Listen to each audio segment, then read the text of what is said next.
Hello everyone. मैं इस particular video में मैं डिस्कस करूंगा जामिया आरसीए का पेपर जो 2021 और 22 में हुआ था। ये जो पर्टिकुलर जो डिस्कशन रहने वाला है, इसमें मैं आपको जो क्वेश्चन का जो मैं आंसर बताऊंगा वो ऑफिशियल आंसर की से रहेगा, और कुछ कुछ बेसिक जहाँ पर होगा मुझे लगेगा कि मैं उसे एक्सप्लेन करूँ उस पर्टिकुलर सेक्शन को, कि आप वहाँ पर आपका क्या अप्रोच हो सकता था क्वेश्चन सॉल्व करने का। तो आई विल टेल यू, मैं वही बताऊंगा आपको। चलिए हम लोग टाइम को वेस्ट ना कर दें, हम लोग आगे बढ़ते हैं क्वेश्चन डिस्कशन की ओर। इसमें टोटल आपको 60 क्वेश्चन होते हैं, ठीक है। और जो ऐसे होता है वो भी आपको 60 मार्क्स का होता है, ठीक है। जो 1 घंटा होता है वो आपको इस ऑब्जेक्टिव के लिए होता है, और जो 2 आवर होता है ये आपको ऐसे के लिए होता है। यहाँ पर आपको 2 ऐसे आपको लिखना होगा, ठीक है। आगे बढ़ते हैं, ये सेट ए है, ठीक है। इसने क्वेश्चन पूछा था कि पोलीगार, तकावी, आमिल और मुकद्दम। तो याद रखिए जो ये पर्टिकुलर जो पोलीगार है ये आपको ज़मींदार हुआ करते थे बेसिकली, ठीक है।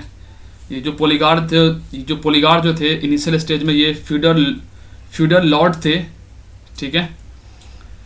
जो कि एक तरीक़ा से आप बोल सकते हैं कि ये जो विजयनगर एम्पायर था उसमें इनका काफ़ी ज़्यादा इसका काम था पोलीगार वगैरह का, ठीक है। तो ये पोलीगार जो है ये टैक्स कलेक्ट करते थे कल्टीवेटर से, ठीक है। तो पोलीगार का काफ़ी ज़्यादा मतलब ये रहा, और जब ब्रिटिशर जब इंटर हुए तो इनसे उनकी कॉन्फ्लिक्ट स्टार्ट हो गई। तो अप्रॉक्स वर्क कर रहा है, तो ये करीब करीब 1799 से लेकर के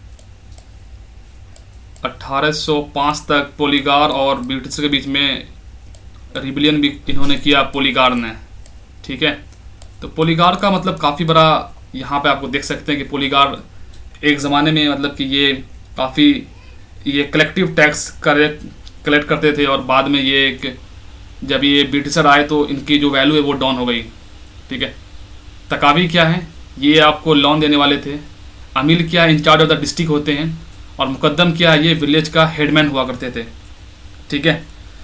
तो आपको जो ये आपको मुकद्दम है, आपको कौन है, विलेज हेडमैन। तो ये सब का सब सही मिला हुआ है। इसका आंसर क्या है, A फॉर एप्पल, ठीक है। आप इसको याद रखिएगा, इसका आंसर क्या है, A फॉर एप्पल। आगे बढ़ते हैं हम लोग फर्दर इस डिस्कशन में। ये है कि which one of the following were part of the famous treaty signed between the Maratha and Mughals in 1719। इसका पहला ऑप्शन क्या, the Maratha were allowed to collect chauth and Sardeshmukhi from all the Mughal subahs in Deccan. Sahu would pay the annual tribute to 10 lakh rupees to the Mughal emperor. The Maratha would get the territory of the Khandesh, Berar and the Gondwana. The Mughal king of Rafud Darzat approved the treaty. तो इसका answer जो है वो आपको अगर देखेंगे तो इसका आंसर वो डी है, डी फॉर डोंकी। इसका आंसर जो वो सब है, मतलब कि ये सब कुछ सही है। देख पा रहे हैं जो मुगल और मराठा और मुगल में जो ट्रीटी साइन हुआ था 1719 के आसपास में, ठीक है। जो चौथ और सरदेशमुखी में आप क्या मुझे अंतर बता सकते हैं कि ये सरदेशमुखी कौन से लैंड पे लगती थी और चौथ कौन से लैंड पे टैक्स लगाया करते थे मराठा, ठीक है। और ये चौथ और सरदेशमुखी को इन्वेंशन किसने किया था बेसिकली, ये भी बताया जरा कमेंट सेक्शन में आप मुझे जरा सा, ठीक है। तो इसका जो आंसर है वो आपको डी है, ठीक है। आप मुझे बताएं कि जो रफो दर्जात है ये बेसिकली 1719 में ये क्या कर रहा है। आपको लगेगा कि 1719 में तो फारूक सियार होना चाहिए था, आपको ऐसा महसूस हो सकता है। लेकिन ये जो रफ़ी दर्जात है ये आखिर इस समय क्या कर रहा है, ये यहाँ पर कैसे ये इस ट्रीटी को ये बंदा साइन किया, आप मुझे ज़रा बताएं कमेंट सेक्शन में जरा सा इसके बारे में थोड़ा सा। आगे बढ़ता हूँ मैं इस पर्टिकुलर डिस्कशन में। तीसरा क्वेश्चन क्या है, सार्वजनिक सभा से है। यस, ही एडिटेड, क्वेश्चन है कि ही एडिटेड पुनः सार्वजनिक सभा। He worked with the Deccan education society founded by the Govind Ranade. He also served as a member of the Indian Public Service Commission.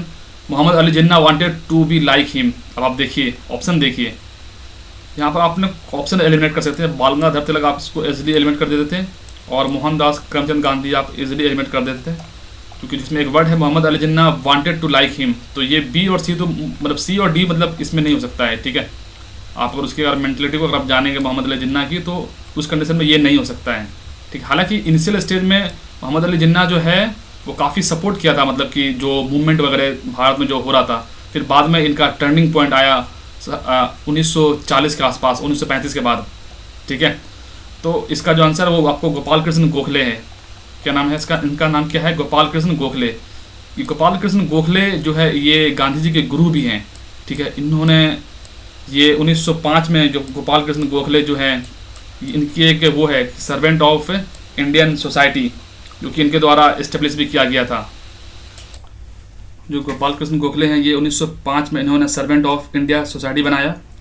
और गोपाल कृष्ण गोखले जो हैं इंडियन नेशनल कांग्रेस के ये प्रेसिडेंट भी रहे 1905 में, जब बनारस सेशन हुआ इंडियन नेशनल कांग्रेस के आईएनसी के, ये प्रेसिडेंट भी रहे 1905 में, ठीक है। कब रहे? 1905 में, ठीक है। कौन? ये गोपाल कृष्ण गोखले। और 1906 में आप मुझे बता सकते हैं कि कौन थे प्रेसिडेंट? आंसर आपको इसी सामने में दिख रहा होगा आपको, ठीक है। और इन्होंने जो काफ़ी वर्क किया है, ये ग्रेट सोशल रिफॉर्मर थे और इन्होंने इंडिपेंडेंस मूवमेंट में काफ़ी इनका रोल रहा। और इन्होंने जो गोपाल कृष्ण गोखले जो हैं ये पर्टिकुलर आप एक समझ लीजिए कि एक मॉडरेट लीडर हैं ये बेसिकली गोपाल कृष्ण गोखले, ठीक है। उसके बाद हम लोग आगे बढ़ते हैं गोपाल कृष्ण गोखले के आगे। और इनकी एक न्यूज़पेपर है जिसका नाम है हितावद। इनका न्यूज़पेपर का नाम क्या है? इसको आप नोट कर लीजिए, HITAVA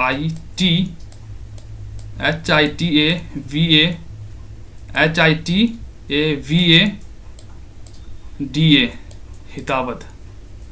आपसे कुछ ही प्रोनाउंस कर सकते हैं, ठीक है। ये इनकी बुक है, किनकी? ये आपको गोपाल कृष्ण गोखले की, इसी को आप याद रखिएगा, ये बुक पूछा जा सकता है कभी भी, ठीक है। तो ये आपको हो गया। और आगे बढ़ता हूँ मैं, आपको कुछ बताता हूँ इसके बारे में थोड़ा सा, इस पूना सार्वजनिक सभा के बारे में। ये 1870 में ये आपको बना था। कब बना था ये? 1870 के आसपास में, 1870 में ये बना है ये सभा, पूना सार्वजनिक सभा। इसमें 3 लोग शामिल हैं। आप पास अगर कॉपी पेन है तो आप इसका नोट कर लें। इसमें जो सबसे ग्रेट नेम आता है वो महादेव गोविंद रनहाडे हैं, गणेश वसुदेव जोशी है और HS चिपलुंकर है, चिपलुंकर, ठीक है। 3 नाम है। कौन कौन है? महादेव गोविंद रनहाडे, गणेश वसुदेव जोशी, HS चिपलुंकर, ठीक है। ये 1870 में ये ऑर्गेनाइजेशन बनी थी। दादा भाई नौरोजी का नाम मैं आपको कुछ बेसिक बता देता हूँ आपको। दादा भाई नौरोजी जो हैं ये गुजराती स्पीकिंग पारसी फैमिली में बॉर्न होते हैं बॉम्बई में। और इन्होंने लंदन इंडियन सोसाइटी 1865 में बनाया था गोपाल दादा भाई नौरोजी ने। और इनका एक बहुत बड़ा जो कंट्रीब्यूशन है वो ईस्ट इंडियन एसोसिएशन, ये क्वेश्चन बहुत मतलब पूछा जाता है, इसको आप लिख लीजिए, east Indian association, east Indian association. ये इन्होंने आपको 1867 में बनाया था, east Indian association, east Indian association, east Indian association. इसको आप लिख लीजिए, ठीक है। कहीं पर भी आप इसको लिख लें ताकि ये बहुत इंपॉर्टेंट है। मैं इसको ढंग से, यस ठीक है। ईस्ट एसोसिएशन कब बनाया इन्होंने? ये बनाया जा करे 1867 में। कब बनाया है? 1867 में। चीज़ को आप याद रखिएगा इस चीज़ को, ठीक है। इनका पर्पस क्या था ईस्ट इंडियन एसोसिएशन का? ईस्ट इंडियन एसोसिएशन का ये जो पर्पस था बेसिकली आपको कि जो भी इंडिया का जो भी बात है ना वो ब्रिटिश की पब्लिक को पूरे वहाँ पर उनके पॉइंट ऑफ व्यू में इंडिया की बात को रखा जा सके।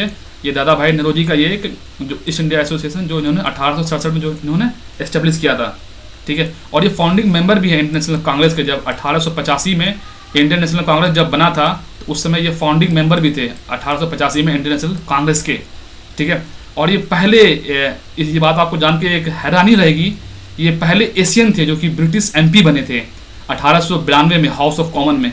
क्या आप मुझे बता सकते हैं कि ये कौन से पार्टी से ये MP बने थे? ठीक है।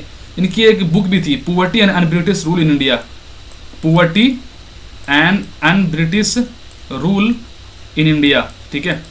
ये इनकी एक पेपर या फिर आप बुक बोल सकते हैं, आप इसको कुछ ही बोल सकते हैं, poverty and un-British rule in India. आप इसको पूरा लिख लें, ठीक है। आप मुझे बताएं कि ये बुक कब लिखी गई थी। ये क्वेश्चन UPPSC में 2021 में पूछा था इस क्वेश्चन को उन्होंने। और ये प्रेसिडेंट रह चुके हैं इंडियन नेशनल कांग्रेस की 3 मरतबा। पहली मरतबा 1886 में, ठीक है। उसके बाद दूसरी मरतबा 1893 में, लिख लीजिए आप इसको। और चौथी मरतबा ये 1906 में। मैं आपको बताया ना, ये सूरत स्प्लिट से पहले है जो है ना, जो 1907 में जो सूरत स्प्लिट हुआ है, तो 1906 में जो इसके प्रेसिडेंट रहे हैं वो आपको दादा भाई नेरोजी रहे हैं। ठीक है, इनको दादा भाई नेरोजी को हम लोग grand old man of India ही बोलते हैं। ठीक है, इस चीज़ को थोड़ा आप याद रखिएगा। और इन्होंने एक रहनुमाई मजदूयन सभा भी इन्होंने 1851 में इन्होंने बनाया था बेसिकली। और जो कि ज़ोरास्ट्रियन रिलीजन में जो भी प्रॉब्लम है, ज़ोरास्ट्रियन मतलब क्या हो गया, वही पारसी रिलीजन है।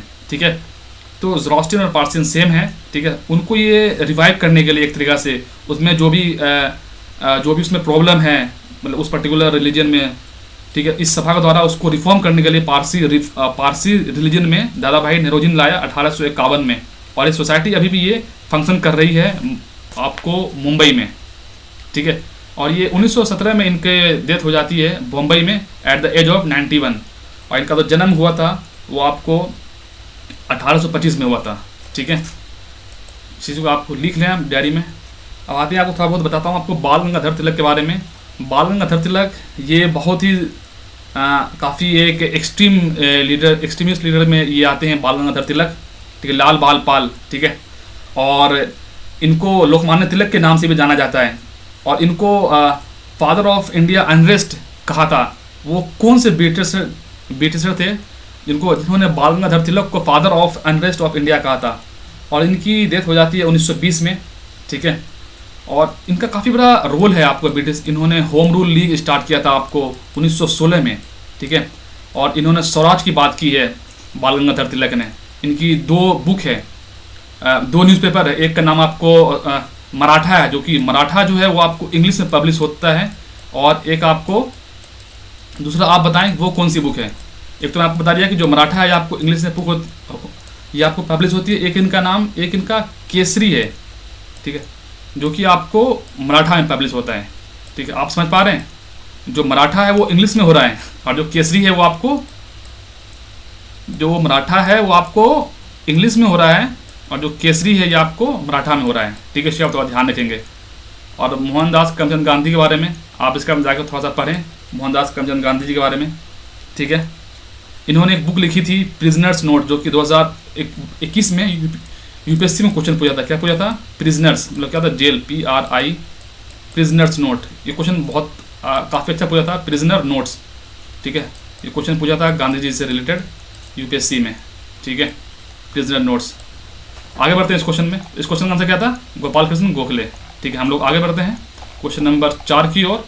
क्वेश्चन नंबर 4 का जो क्या है कि इसका जो आंसर है ये आपको जाकर के जो ऑप्शन 3 है ना, आप इसको यहाँ पर एलिमिनेट कर दीजिए, इसका आंसर आ जाएगा। जो India's first factory act 1881 prohibited child labour below the age of 7, बात सही है। The second factory act 1891 fix the minimum age for the employment at 9, ये भी बात सही है। The factory act 1881 provide a weekly holiday for all worker. ये all worker देखिए अभी 1881 में ये कहाँ से प्रोवाइड कर देंगे? हॉलीडे। ठीक है, the factory act 1911 limited the working hour of children to the 7 and women to the 11, ये बात बिल्कुल सही है। तो अब आप मुझे बता दें कि 1881 में जब ये फैक्ट्री एक्ट आया था तो उस समय यहाँ पर गवर्नर जनरल कौन थे, 1881 में कौन थे और 1911 में कौन थे? चलिए मैं आपको बता देता हूँ। 1881 का बता देता हूँ। ये तो आपको रिपन का समय है, लॉर्ड रिपन। ठीक है, आप मुझे 91 और 1911 का आप मुझे बताया जा सकता कमेंट सेक्शन में। ठीक है, 5वां क्या है इसमें क्वेश्चन? 5वां क्वेश्चन क्या आपको इसके अंदर? 5वां क्वेश्चन आपको है जाकर कि सतवाहना किंगडम के बारे में है। तो सतवाहना जो है ये पहले थे प्रैक्टिसिंग। सतवाहना ने स्टार्ट किया था donating land with physical and administrative immunities to Brahman and Buddhist monk, बात बिल्कुल सही है। The Gupta gave land grant to priest temples and loyal officer, ये बात भी बिल्कुल सही है। The Gupta did not give administrative right along with the land grant, ये बात गलत है। ठीक है, इसका आंसर क्या हो जाएगा आपको? C4 cat. ठीक है, 5वां आंसर क्या है? C4 cat. ठीक है, आप मुझे बताएं कि सतवाहना का जो फाउंडर है वो कौन है? ठीक है, और सतवाहना कौन सी डायनेस्टी के बाद आया है? ठीक है, जब सतवाहना जब डिक्लाइन हुआ तो उसके बाद कौन सी डायनेस्टी आई? ठीक है, आगे बढ़ते हैं इसको क्वेश्चन हम लोग। और क्या है छठा क्वेश्चन? क्या है आपको छठा क्वेश्चन देखते हैं। क्वेश्चन नंबर 6 है आपका जाकर के कि ये क्वेश्चन आपको जैनिज्म से रिलेटेड है कि इसमें से कौन सा चीज़ को जैनिज्म बताता है। ठीक है, तो जैनिज्म इसके बारे में क्या चीज़ आपको जो है वो आपको उसके बारे में टॉक करता है। बोलता है कि there are infinite number of the soul in the universe, ये बात बिल्कुल सही है। वो सोल के बारे में बात करता है। कौन बात करते हैं? जैनिज्म के बारे में। और ऑल फंडामेंटली इक्वल, ये बात बिल्कुल सही है। जो जैनिज्म मानते हैं कि सब चीज़ में, जो भी लिविंग और नॉन लिविंग, सब में क्या है, सोल है। The annihilation of the karma comes about through the penance, ये बात बिल्कुल सही है, ठीक है। The world function only according to universal law, इस चीज़ को जामिया ने करेक्ट माना है। और कुछ चीज़ें जो कि बहुत सारे बुक में क्लियर नहीं हो पाती है जैनिज्म के बारे में, तो आप इसको थोड़ा सा एक्जैक्टली आप इसको पता करें कि ये बात बिल्कुल सही है क्या, कि जो द वर्ल्ड फंक्शन करता है only according to the universal law, ठीक है। The universe function through the interaction of living soul and 5 non living entities, ये बात बिल्कुल सही है, ठीक है। तो यूनिवर्सल लॉ के हिसाब से जो है वो वर्ल्ड फंक्शन करता है, ये बात बोला जा रहा है जैनिज्म के द्वारा, और ये चारों स्टेटमेंट सही है, ठीक है। आप मुझे जो 5 जो लिविंग नॉन लिविंग एंटिटीज़ है जैनिज्म की, वो आप मुझे बताएं। और जैनिज्म के 3 ट्रिनिटीज़ होती है, वो भी आप मुझे बताएं कि कमेंट सेक्शन में, और बताएं कि जैनिज्म का फाउंडर कौन है और उसके 24 तीर्थंकर कौन थे। चलिए हम लोग आगे बढ़ते हैं। इसका आंसर क्या है, D for donkey, D for Delhi. आगे बढ़ते हैं फटाफट में। छठा क्वेश्चन क्या है, छठा हो गया, 7वां क्या है। 7वां क्वेश्चन जाकर के आपको दीन इंसा जो है ये आपको डिपार्टमेंट ऑफ स्टेट कॉरेस्पॉन्डेंस है। दीवाने बरीद, जो दीवाने बरीद है ये आपको डिपार्टमेंट ऑफ इंटेलिजेंस है। अरीज़ ममालिक ये आपको मिलिट्री डिपार्टमेंट है। और दीवाने रिसालत ये आपको रिलीजियस मैटर में डिपार्टमेंट है। जो 7वें आंसर ये आपको सी हो गया। आप मुझे कमेंट सेक्शन में ये बताएं कि ये जो सारा जो दीवाने इंसा, दीवाने बरीद और अरीज़ ममालिक और दीवाने रिसालत, ये सब किसके टाइमिंग में आया है, कौन सा किंग उस समय था और ये कौन पर्टिकुलर रीजन में ये आए हैं, ठीक है। क्या दहली सल्तनत में हैं, इसमें से बलबन कौन लेकर के आया है, ये भी आप मुझे बताएं थोड़ा सा कमेंट सेक्शन में थोड़ा सा, ठीक है। इसका आंसर क्या है, C फॉर कैट। आगे बढ़ते हैं फटाफट हम लोग इस क्वेश्चन में। अगला क्वेश्चन प्रधानमंत्री उज्ज्वला योजना से है। प्रधानमंत्री उज्ज्वला योजना, इसमें क्या है कि इस क्वेश्चन को अगर आप अभी जाके पढ़ेंगे प्रधानमंत्री उज्ज्वला योजना के बारे में, तो आप देख पाएंगे कि जो इसका आंसर जो कंसिडर किया गया है कि it's aim to safeguard the health of women and child and providing them with clean cooking food, ये बात बिल्कुल सही है, इसमें कोई दिक्कत नहीं है, ये बात सही है। The connection will be provided to only BPL families identified through the socio economic caste census. Jamia ने इस चीज़ को भी कंसिडर किया है करेक्ट। तो इसका आंसर क्या है, C फॉर कैट। अभी प्रधानमंत्री उज्ज्वला योजना 2.0 स्टार्ट हो गया है, अभी 2.0। तो आपको जाके उज्ज्वला योजना, जो प्रधानमंत्री उज्ज्वला योजना है ना, आप इसके ऑफिशियल वेबसाइट पे आप जाएं, आप वहाँ जाके पढ़ें प्रधानमंत्री उज्ज्वला योजना के बारे में, ठीक है। तो आपको बहुत कुछ आपको वहाँ पे क्लियर हो जाएगा आखिर उसमें क्या क्या उसने मेंशन किया है, ठीक है। प्रधानमंत्री उज्ज्वला योजना 2.0 है, उसमें कौन एलिजिबल है, ठीक है। प्रधानमंत्री उज्ज्वला योजना किसके नाम पर, मतलब जो भी आपको सिलेंडर जो इशू होता है वो किसके नाम पे इशू होता है, वो आप जाके देखें वहाँ पर। जो इसका आंसर क्या माना गया है, वो C फॉर कैट माना गया है, ठीक है। 8वें का आंसर C है, ठीक है। आप मुझे बताया जरा कमेंट सेक्शन में, जो प्रधानमंत्री उज्ज्वला योजना है ये जो है कौन सी मिनिस्ट्री में आता है प्रधानमंत्री उज्ज्वला योजना, ठीक है। और ये जो है ये स्टार्ट कहाँ से हुआ था, ये आपको बलिया से स्टार्ट हुआ था यूपी में। और जो प्रधानमंत्री उज्ज्वला योजना जो 2.0 है ये कहाँ से स्टार्ट हुआ है, ये आप मुझे बताएं जैसा कमेंट सेक्शन में जरा सा। आगे बढ़ते हैं हम लोग 9वें क्वेश्चन में चलते हैं। 9वां क्वेश्चन क्या है, ये क्वेश्चन है कि ड्यू टू कोविड-19 lockdown the capacity utilisation in the economy decreases, consider the following statement. तो क्यों जो कोविड-19 की वजह से लॉकडाउन हुआ, जो capacity utilisation in the economy decrease हुआ, कंसिडर द फॉलोइंग स्टेटमेंट, ठीक है। बोला कि capital output ratio will increase in the economy, ये बात बिल्कुल सही हो गया। पर unit cost of production will increase, ये बात भी बिल्कुल सही हो गया। कैपिटल आउटपुट रेशियो क्या होता है कि सपोज करिए कि कोई सामान 100 रुपये का, आप 100 रुपये का आपने उसे बेचा या फिर आपने उसे बनाया 100 रुपये का, सॉरी मानिए कि आपका सामान का दाम 100 रुपया है, इसको बनाने में आपको 70 रुपये लगा, ठीक है। और एक ने इसको 40 रुपये में बना दिया, तो जिसका कैपिटल आउटपुट रेशियो कम है वो ज़्यादा अच्छा माना जाएगा क्योंकि उसको प्रॉफिट ज़्यादा होगा, ठीक है।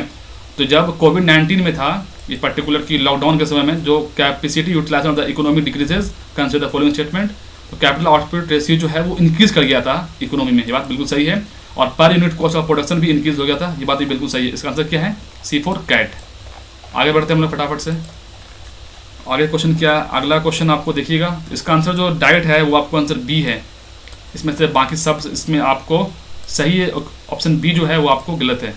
इसमें आप जो भी ये है GDP डिफ्लेटर क्या होता है, GDP डिफ्लेटर होता है कि नॉमिनल अपॉन रियल इंटू 100 करेंगे, ठीक है, तो ये आपको निकल जाएगा GDP डिफ्लेटर, ठीक है।